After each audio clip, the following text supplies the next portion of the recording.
Dream ride nga ng karamihan mga bikers ang makapunta ng Baguio City. Saan man kayo lugar naririto sa Pilipinas. At ito, nagawa namin mula kami sa Bataan, sa Balanga Bataan to Baguio City. At talaga naman pong pinagtiyagaan namin ang rutang ito. Isa po ito sa masasabi namin best ride namin na long ride. 5:70 ng hapon. Malamang itong way namin sa Tarlac na to, gagabihin na kami rito. Bahala na kung saan kami aabutin dyan. 150 kilometers pa. 150 kilometers per po. Sa ngayon, nakakaano na po kami, 91 kilometers na. Mula sa Balanga, Bataan, kanina. Umalis kami doon, alas 10 ng umaga. Umuulan. Medyo basa kami kanina. Kaya ito ngayon, dito na tayo ngayon. Sige, mamaya na lang ulit mga kamaster. Ayan po yung SM Rosales, Pangasinan. Kaso sarado nga po dahil mag-alas 2 na po ng umaga to mag quarter to 2. Tayo ay sa Villasis, Pangasinan, sa Bagsakan. Yung sariwang gulay at prutas. So, mga kamaster, good morning. Alas 5:10 na po ng umaga. Andito na po kami sa sa Puso Review na po itong lugar na to. Kaso hindi lang namin sa inyo maipakita yung landmark kasi nga madilim eh. Pati yung ibang mga arko nilampasan na namin doon sa parting Pangasinan. Kakain muna tayo ng anlilugaw saka puto. Dahil nga po madalas akong bumiyahe din ng norte na nakasasakyan po pag may mga gawain kami dyan sa may Baguio. Pamilyar ako sa mga nadadaanan namin. At yan nga, yung nakikita nyo mga statwa na yan, malapit na po tayo sa bukana ng La Union. Papasok na po tayo. At yan na po ang pinakahangganan sa may markings na yan. At muling pumadyak na uli kami mga kamaster. At nabuhayan kami ng loob dahil nakita na namin tong mahabang tulay ng La Union at ang kanilang magandang arko. Unti-unti na naming natatanaw. At ang aming pangarap na makalong ride sa Baguio, unti-unti na rin nagkakaroon ng katotohanan. Ang sarap ng feeling mga kamaster na magagawa mo ang isang ride na pinapangarap mo. Ganun din naman, ang sarap din ng feeling kapag yung pinapangarap mo ay mahal ka din naman. Ayun ay, may hugot pa si kamaster. Sana all. Time check mga kamaster, 8:30 AM. Dito na po tayo sa bayan ng Pugo. Nice to be back again mga kamaster sa lugar na to. Pagkatapos din ng maraming taon, ngayon lang ulit ako nabalik.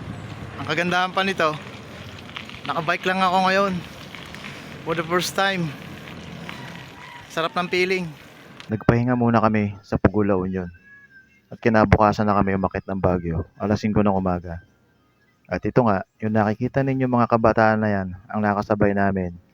Diyan nasa may bayan pa rin kami ng Pugo, La Union.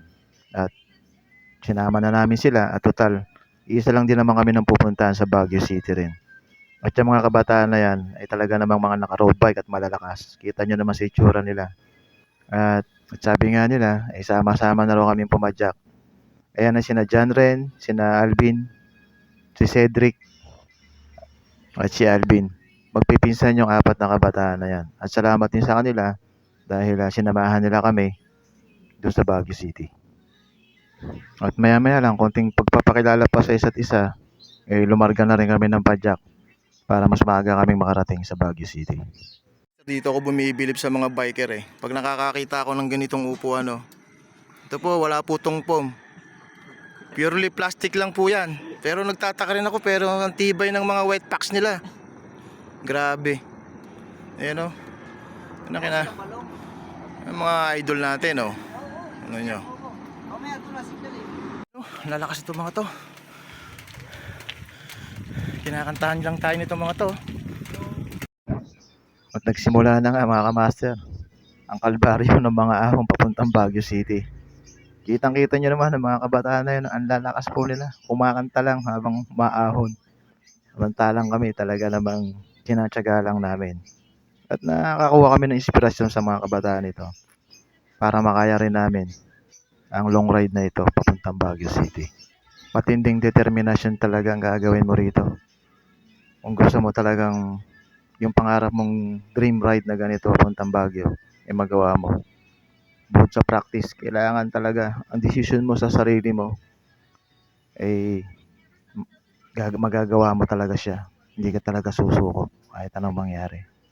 At kasama na ron dapat naka-prepare ang bike mo at mga pangangailangan mo bilang isang rider. Napakahalaga nun. Hindi tayo basta pwedeng susuong sa ganitong mga ride na bahala na. Hindi po pwede yun sa ganito. Kailangan handang-handa tayo sa mga ganitong klaseng ride. Ayan mga kamaster, pataas na pataas yung elevation. Ayan, daming sasakyan.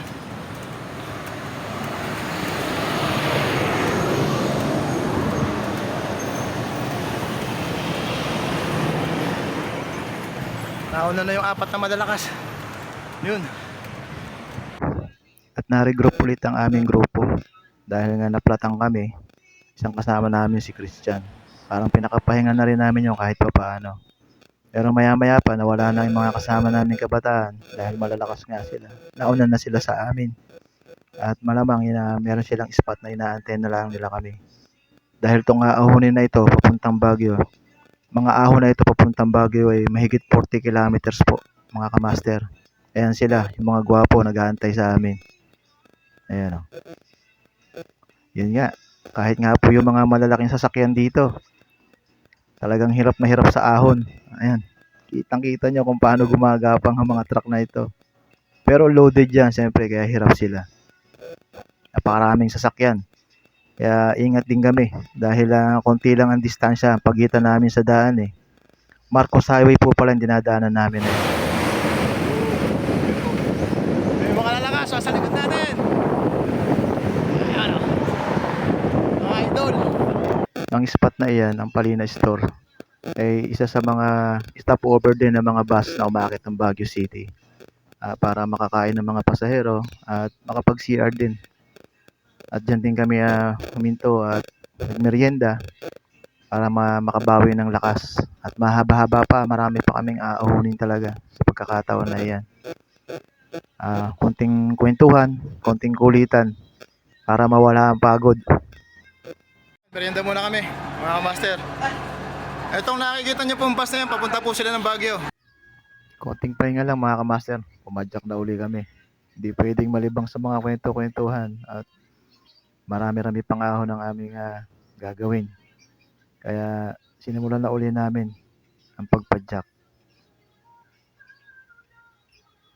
Na kami guys, Ito si Brad, pangilang akit mo na rito sa Baguio? 2 beses pa lang. Panglawa. Bro, Isa pa lang sa akin. Isa. anong uli pangalan mo? Jericho. Ayun, si Jericho. Pangilang ka? Dalawa. Dalawa ka na? Kumpiantos. Ayun. Ano pangalan mo uli? Jet lag. Ayun, si Jedrick. Ikaw idol, pangilang akit mo na rito? Tatlo no? Sabi mo kanina. Nalimutan ko yung pangalan mo eh. Jan Ren po. Ayun, John Ren. Ikaw, master, pangilang akit mo na ngayon dito? Blockbuster. Ha? Ayun. First time. Ako din. First time ko din. Master ako. First time ko din nakakit ng Baguio nang nakabisikleta. Pero madalas din kami nandiyan sa Baguio. Halos taon-taon din eh. Nandiyan kami. Nagkaroon lang ng pandemic. Pero tong mga master nating to, ayan, yung mga apat na yan. After 25 years ako. Ala, ginagawang May patag iwas yung yan. ahon eh.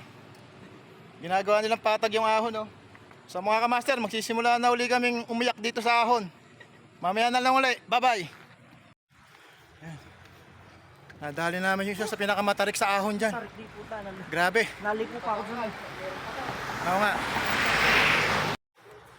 Gayayari lang natin nakakamaster ng isang matinding ahon.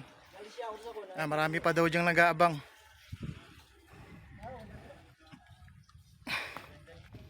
Yun. Ay mga kamaster, yung panlaban natin. Ayan o. Yun o. Group. Nice. Nakikita nyo mga sasakyan dumadaan. Ayan na po yung inakyat natin. Ayun, yung mga sasakyan na yung malilito. Ayan. Gay Paris, nandito na ako. Sana hintayin mo sa Burnham Park. Andito na tayo. Ayan. Mga kamaster. Ayan yung mga papuntang Baguio. Nagpahinga muna uli kami dito mga kamaster. At makabawi-bawi kami ng lakas.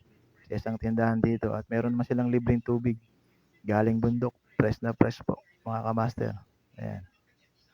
At kulitan kami ng kulitan para mawala ang pagod.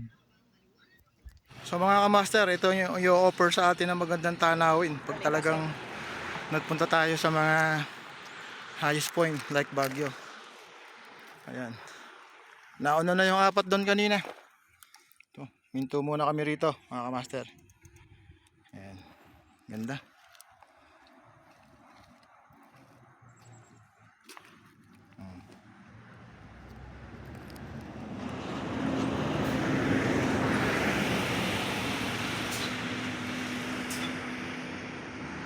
Less than 20 kilometers pa. Baka mga 17 kilometers na lang po. Nasa City of Baguio na kami. Ayan. Ganda ng lugar oh. Tanawin. Oh, 19. Less than 20 na lang. Konting tis pa sa mga ahon. Ay yan mga kamaster. Ang tindi ng inaahon natin. Yun oh. Woo! Grabe. Sakripisyo pumunta ng Baguio.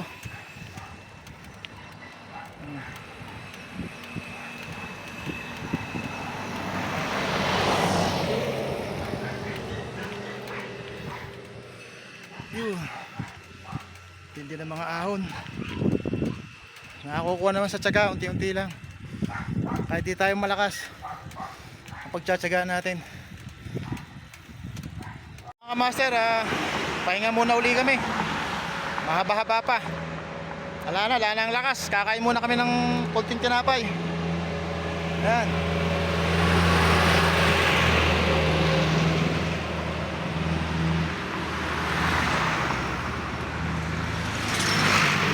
Mga kamaster, nagbuko muna kami dito ito kina ate, so kuya. Naglalako sila dito sa kahabaan ng highway na yan. Akit pa ba kayong Baguio? Oo, yung kita mo. Tapos silang Baguio. Ano yan, 35 po isa niya, no? Buko nila. Sipag naman nila. Kaya mga kamaster, tinatsaga natin yung matinding ahon. Woo! Ayan o. May katotohanan na yung ginagawa namin mga kamaster. Ayan.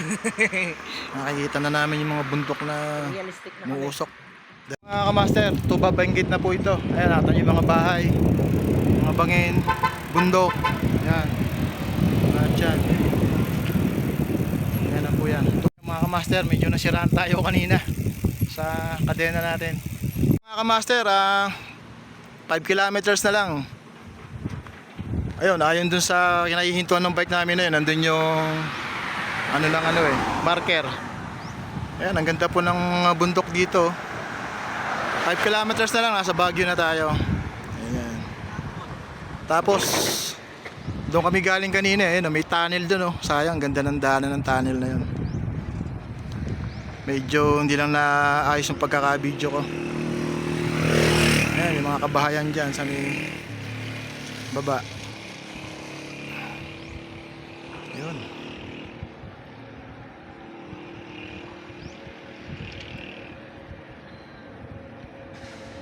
Ayan, dyan kami galing kanina.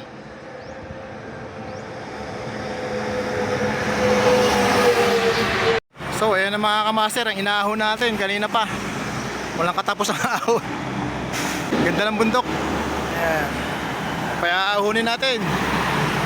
Woo! Hanggang doon pa. Baguio Pills na. Ayun na, merong sea of clouds doon. Tapos ayun na yung mga bahay ng mga, ayun yun, sa mga bundok yan pero ang daming bahay ano. Ayun na.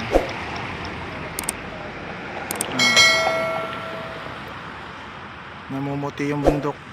Pero bahay yan. Kisig din ano. Ayos. Yung inaho namin, ang haba, grabe. Meron pa dun. Ayan, ahon na naman. Ayan. Ay, nako. Ganun talaga. Ang ganda ng tanawin. Alas 6 pa naman, maliwanag pa naman.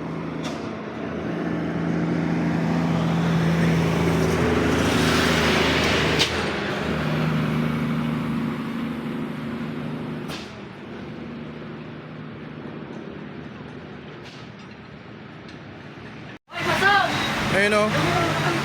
Baguio. Finally mga master, andito na tayo sa Baguio City. Ayan.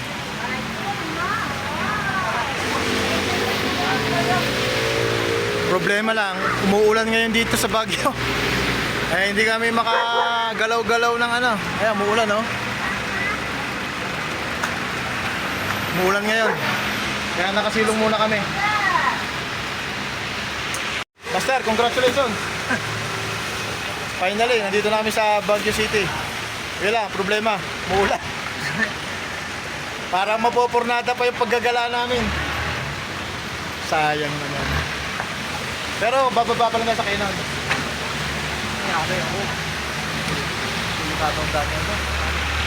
So may Burhan Park mga kamaster. Ayan, kaso medyo na-spoil yung ating mamamasyal. Dahil umuulan po ngayon dito sa Baguio. Ayan. Okay. Punta naman po tayo sa ano. Ito sa may pinaka-park. Sa may lake. Marami din sa inyo nakapunta na rito. Tayo sa lake. Nagkahiwa-hiwalay na kami ng apat naming mga kasama. Mga kabataan na taga Pangasinan. At kami naman ni Christian ay namasyal na rin kami dito sa may Burhan Park. Kahit papaano makaikot-ikot. Kahit umuulan, wala kaming magagawa kundi hindi natin kakampi ang panahon. Pero ganun pa man, ginawa pa rin namin makapamasyal dito. Kahit papaano. Sa sarili kong pakiramdam, nanghihinayang talaga ako sa pagkakataon na na-ride namin ang Baguio na ito mula Bataan. Dahil yan nga, umuulan. Nalimitahan yung pagkakataon namin makaikot dito sa Baguio. Dahil mahirap talagang makapamasyal pagka ganitong hindi natin kakampi ang panahon. Dahil gutom na kami ni Christian, nag-ikot kami ng nag-ikot para makahanap kami ng aming makakainan. Medyo nahirapan din kami makahanap ng aming makakainan sa pagkakataon na iyan. Dahil lahat ng mga nakita namin ay punuan ng mga tao, ang daming tao. Nagtanong-tanong kami kung saan pa kami makakahanap ng makakainan. At dyan nga nakakita kami sa may mga paradahan ng jeep na ito. Sarap naman ang pagkain niya, sulit na rin. At pagkatapos namin makakain, napunta na rin kami sa kausap ni Christian para kami makapagpahinga, makabawi ng lakas para sa kinabukasan. Good morning mga kamaster. Meron po kaming pinagpalipasan ng gabi dito sa Baguio. Malapit po pa rin po kami ngayon sa Burhan Park. Yung Burhan Park nandun lang sa may banda roon. Salamat sa tumanggap sa amin. Pinakain din kami. Pero salamat sa kanila. Hindi kami nagpalipas ng gabi sa may Burhan Park dahil malamig po talaga, sobrang lamig. Bali ako ngayon, nakadoble ako ngayon eh. Pero yung mga taga rito, bali wala sa kanila eh. Malamig talaga ngayon dito. So ngayon, bababa na kami ngayon. Bali, susubukan namin kung pwede kami makapasok sa Cannon Road. Doon na kami bababa. Pabalik doon sa bahay ng aking mga in-laws sa San Luis, sa Pugo, sa La Union. So mamaya na lang ulit mga kamaster. Good morning sa inyo. Salamat ulit ng marami.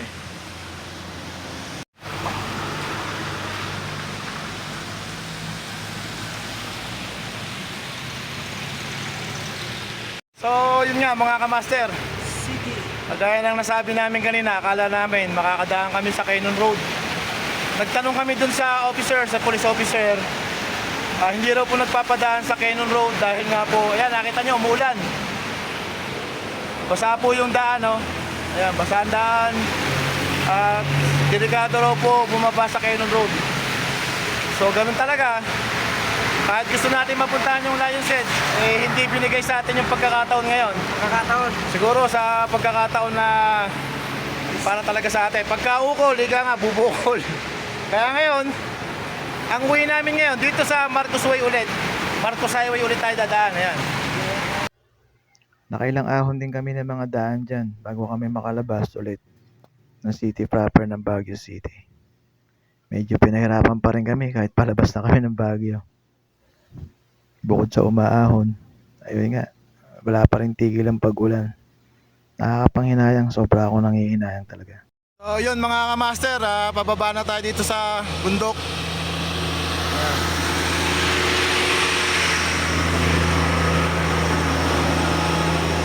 Nanghihinayang lang ako kasi hindi ko ma-video ng maayos yung bababa namin dito sa Baguio, sa bundok.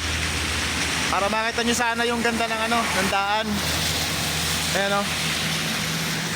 Bale yung pa, dadaan tayo sa may tunnel na yun eh. Maganda sana yung tunnel na yun eh. Ayan, sa may tunnel na yan. Ayun pa yung dadaanan natin oh. Paikot doon. Nasa Marcos Highway na po tayo. Kaya marayang bundok pa yung atin ikutan ngayon. Sige mga kamaster, larga na kami. Gumanti uli kami sandali ni Christian. Para namin yung ganda ng paligid at ang gandang pagmasdan ng bundok ng Baguio. At ang sea of clouds sa mga pagitan ng mga bundok. Talaga namang nakaka-amiss din silang pagmasdan at makita. Hindi nakakasawang pagmasdan. At nangako ako sa sarili ko na babalik ako sa Baguio na ito para masulit ko talaga sa magandang panahon. Nasa tunnel po tayo, mga kamaster. Ayan. Bukas na videoan din natin yung tunnel na to sa Baguio. Buti walang masyadong sasakyan. Amen. Ay, mga bundok sa gilid. Nanginginig na ako sa ginaw. Umaahon tayo ngayon. Woo! Hindi ko pa matanaw. Ayun yung bukana. Natanaw na natin. Ayan mga kamaster, ahon yan. Master, kaya rin natin sa tunnel. Yun.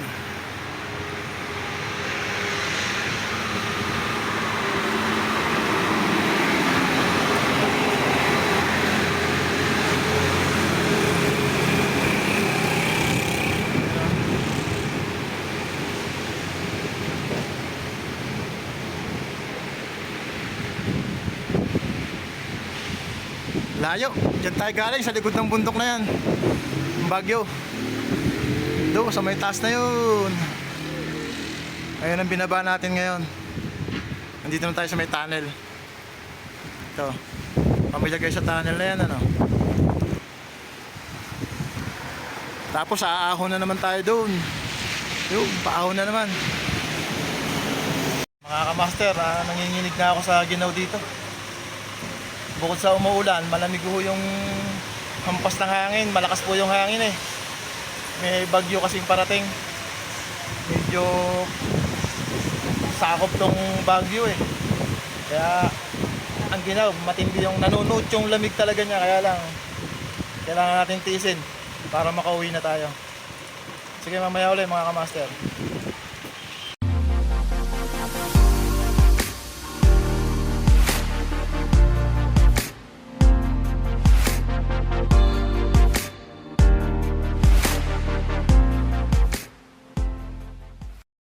So mga kamaster, dito sa Nature's Vibe Cafe, ayun, meron dong mga sticker. Ayan, sa Nature's Vibes Cafe.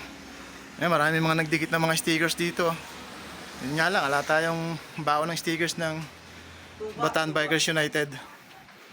Ayan. Lahat ng mga bikers to. Halo-halo na siguro to. Mga nagmo-motorcycle at saka mga bikers din. Ayan. After 2 months, di ako nakakako. Meron din may view deck din dito, ayan. Siyempre, makikita natin yung yung mga bundok ng papuntang Baguio na yan. Ayan.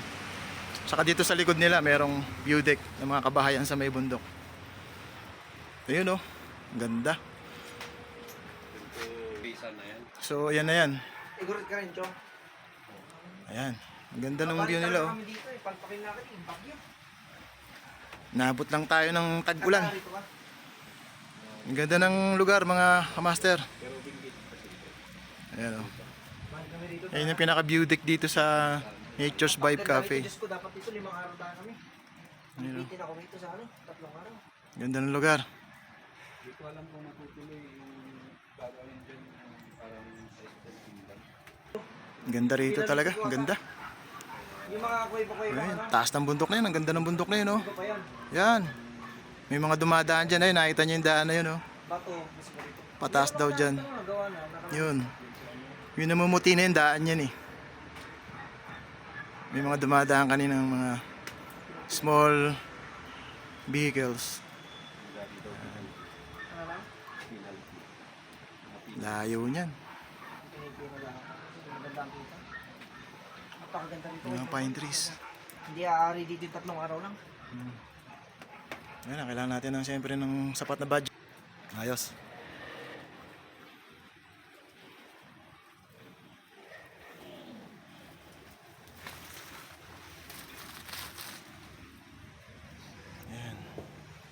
Isisip mo na sa bucket list yung tulugan. Ayan, dyan tayo nang galing sa bundok na yan, sa likod na yan. Yan ang inikot natin. Galing tayo sa Baguio. So ayan mga kamaster, doon po tayo nang galing sa ayan. Yung namumuti-muti po na yan na maraming bahay. Dyan tayo galing. Sa likod pa niyan. Ngayon, nandito na tayo sa ano, layo na rin natin. Ayan, nasa Marcos Highway pa rin tayo. Ang ganda lang ng bundok dito, ayan oh. At saka yung mga bahay na sa mga gilid ng bangin. Ayan. Nasa gilid sila ng bangin. Ganda. Nice. Medyo hayain na kami ngayon ni Christian. Dahil puro lusong na ngayon ang gagawin namin. At in-enjoy namin mabuti ang mga nadadaanan namin sa magkabilang gilid ng mga bundok. Especially yung mga pugs na nadadaanan namin. Na parang lumulusot talaga kami sa mga ulap. Akala mo nasa langit ka na talaga. Dahil napakababa ng mga ulap o mga pugs. Sa totoo lang mga kamaster, maraming video akong nasayang sa pagkakataon na yan. Lalong-lalo na yung mga lusong. Dahil napakaganda ng mga video ko na yon, pero nakurap lahat yon. Dahil hindi nababasa kasi ang aking cellphone. Kaya akala ko naka-record, yung pala hindi na. Nag-automatic touch siya pagka nababasa ng ulan. Ganun pa man, babalik na lang kami, re-resbakan na lang namin ulit yan pagka maganda lang panahon. Sana nga magawa namin yan sa mga susunod na pagkakataon at kakayanin namin ulit ni Christian o may makakasama pa man kaming iba.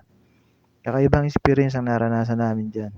Maraming aral kaming natutunan bilang bahagi ng aming buhay pagbibisikleta.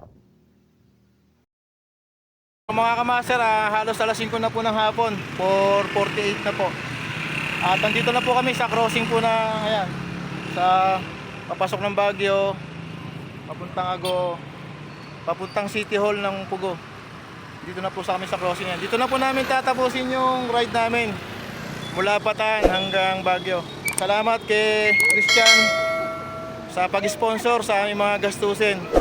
Mostly siya yung gumastos sa aming mga pagkain at iba pa namin mga pangangailangan. Salamat sa iyo bro. Next time.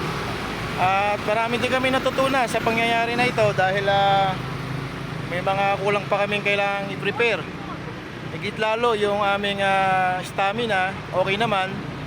Pero yung practice pa sa mga ahon, yung siguro yung kailangan pa namin ma-improve para mas makarating kami dun sa pupuntahan natin ng hindi gaanong mahihirapan pero kakayanin. Ganun po. Pero ganun pa man, napagtsagaan po namin itong ride na ito. Isang dream ride para sa amin. Dahil hindi naman lahat ng biker magagawa tong ganitong kalayong ride mula Bataan hanggang dito sa Baguio. Kaya maraming salamat po sa inyo mga master. Maraming salamat po. God bless sa ating lahat.